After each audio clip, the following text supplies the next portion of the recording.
अगर झूठ है ही नहीं तो सत्य शब्द की जरूरत है क्या? हाँ, उसको जाने दीजिए। अगर दुख है तभी हम सुख की तलाश कर रहे हैं। यदि दुख ना हो तो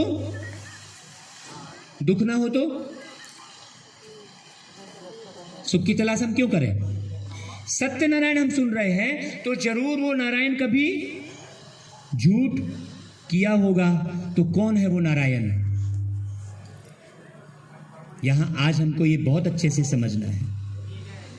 वो नारायण कौन है जिसकी कथा हम सुनने बैठे हैं? वो नारायण नर ही है,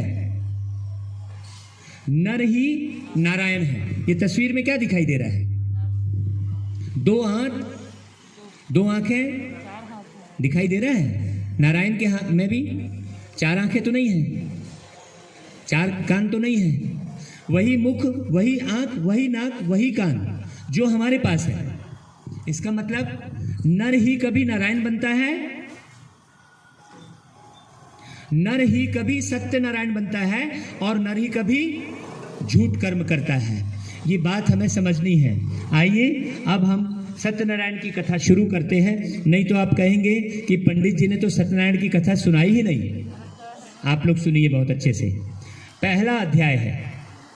श्री व्यास जी ने कहा, एक समय सौनक आदि विवेकी मुनिगणों ने पुराणों के ज्ञाता श्री सूत जी से पूछा कि वह व्रत तप कौन सा है। बहुत ध्यान से सुनिएगा। वह व्रत तप कौन सा है जिसके करने से मन वांछित फल मिलता है? हे महामुनि, हम यह सुनना चाहते हैं, कृपा करके सुनाएं। श्री सूत जी बोले, ऐसा ही प्रश्न नारद ने किया था।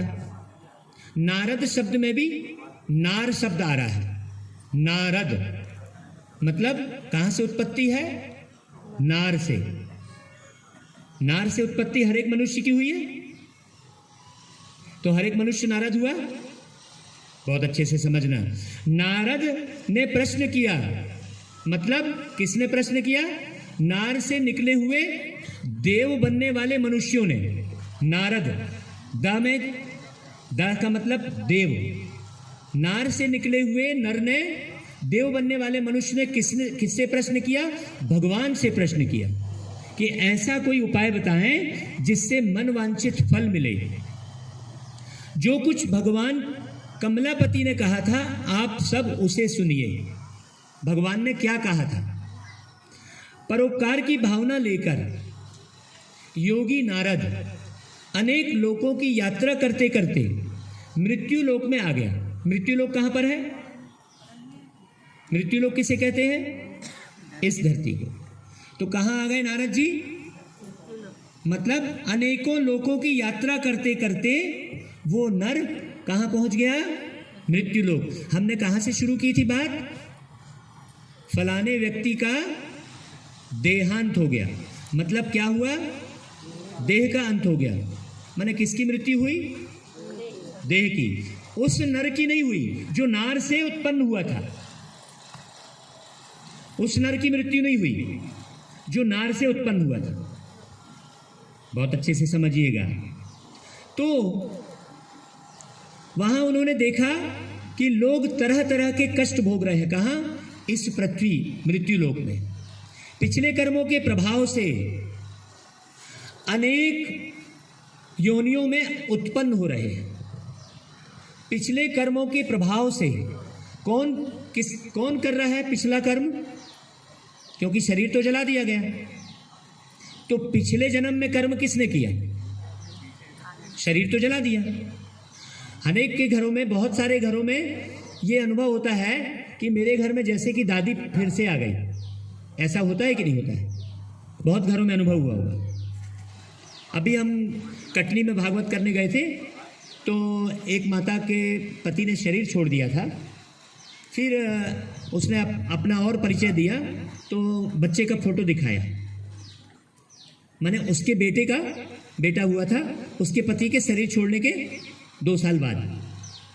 तो बच्चे का फोटो दिखाया है और मुझे नहीं मालूम था कि उसके पति की डेथ हो चुकी है। मैंने बच्चे का फोटो देखा, मैंने बोला माता जी आप सच सच बताइए, आपके पति की डेथ हो गई है ना? बोले हाँ। मैंने बोला ये बच्चा जन्म लिया आपके पति के डेथ होने के 2 साल बाद लिया है? बोले हाँ। आपको कैसे मालूम? मैं बोला मैंने इस तस्वीर में आपके पति को देख लिया। क्योंकि पति कौन था? शरीर था या आत्मा? क्योंकि शरीर तो जला दिया। बोले महाराज आप एकदम सही बोल रहे हो। बोले हमारी बहू को स्वप्न देकर आए हैं और हमको भी यही अनुभव, और ये बच्चा बिल्कुल वैसा ही हरकत करता है जैसे मेरे पति करते थे। मुझे कहाँ से मालूम पड़ गया? क्योंकि मैं किसको देखता हूँ? मैं हस्तरेखा ज्योतिष नहीं हूँ, मैं आत्मा को देखता हूँ। तो आत्मा को मैं देखता हूँ तो आत्मा की सोच को पकड़ लेता हूँ। मुझे आत्मा देखने की 25 वर्षों से आदत हो गई है। आप जो आदत में डालेंगे वो पक्का होते चला जाएगा। जैसे कोई व्यक्ति तंबाकू खाने की आदत डालेगा तो वो छोड़ नहीं पाएगा। जैसा आदत डालेंगे, आप बहुत अच्छे से समझिएगा। तो कौन जन्म ले रहा है? अनेक जन्म। भाई पति का शरीर तो जला दिया, फिर वही पति आ गया बच्चे के रूप में, तो कौन आया? आत्मा, मतलब पति। अब वो रोने लग गई। मैं बोला रो क्यों रहे हो? जब आपको सपना देकर आए हैं आपके पति ही आपके नाती बनके। पति कौन था फिर? आत्मा। ये बताइए कि आप अपने पति को आत्म रूप में देखते हैं क्या कि ये एक आत्मा है? जब पति आत्मा है तो हम आत्म रूप में क्यों नहीं देखते? मतलब झूठ हो गया। और हम सुन रहे हैं क्या? सत्यनारायण की कथा। और सारा समय हम क्या कर रहे हैं? झूठ में ही पड़े हैं। ये मैंने प्रैक्टिकल उदाहरण अभी कटनी का दिया। ऐसे मैंने 2500 प्रोग्राम किए हैं पूरे देश में। लंदन में भी प्रोग्राम करके आया हूँ। हर जगह आत्मा का ही खेल है। यदि मैं लंदन मुझे पसंद आ गया और मेरा शरीर इधर से छूटा तो मैं आत्मा कहाँ जाऊंगा? सीधा लंदन। और यदि लंदन में मेरा किसी परिवार से बहुत गहरा आत्मीय रिलेशन हो गया तो मैं कहाँ जाके जन्म लूंगा? तो ये जन्म कौन ले रहा है? वो भगवान आत्मा को पकड़ के कहीं गर्भ में डाल रहा है कि वो आत्मा अपनी सोच के हिसाब से, अपने संबंध के हिसाब से जन्म ले रही है। मतलब कौन ले रहा है जन्म? मैं खुद ले रहा हूं। आपने कहाँ जन्म लिया? आपके मम्मी पापा का नाम क्या है? आपने उसी घर में जन्म क्यों लिया? क्यों लिया आपने उसी घर में जन्म? क्योंकि आपका उनसे संबंध था। उस पति ने जो शरीर छोड़ दिया था बहू के गर्भ में आए। क्यों? क्योंकि वहां ही उसकी पत्नी है। पत्नी कौन? वो आत्मा। तो उस आत्मा से प्रेम है। शरीर से प्रेम होता तो माँ क्यों बोलती मेरा बेटा चला गया? जिस शरीर की तेल मालिश की थी वो तो पड़ा हुआ है। फिर बेटा कौन चला गया? बेटा कौन सा चला गया? जिस शरीर की तेल मालिश करके बड़ा किया था उसे मालिश करके फिर उठा लो। लेकिन अब उस शरीर की मालिश नहीं की जा सकती। क्यों? क्योंकि उसमें आत्मा नहीं है। लेकिन क्या बेटे को आत्म रूप में देख रहे हो? जब आप आत्म रूप में जब तक नहीं देखोगे तब तक आत्मीयता आएगी क्या? और जब तक आत्मीयता नहीं आएगी तब तक सत्यता नहीं आएगी। आज एक किराने का व्यापारी, एक तेल का व्यापारी, आत्मीयता नहीं है ग्राहक के साथ तो मिलावट वाला दे रहा है। दे रहा है कि नहीं दे रहा है? आज एक होटल वाला रद्दी सद्दी आलू, सड़ा आलू बना के समोसा खिला दे रहा है। क्यों? उसके अंदर में आत्मीयता नहीं है।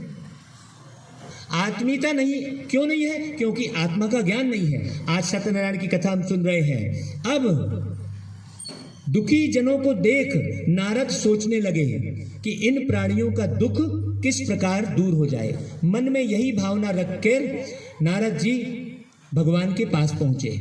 वहां नारद जी ने भगवान से कहा, जिनके है ना, जिन्होंने शंख चक्र गदा पद्म अपनी भुजाओं में ले रहे। शंख, भगवान शंख बजा रहे हैं क्या कि हम बजा रहे हैं शंख?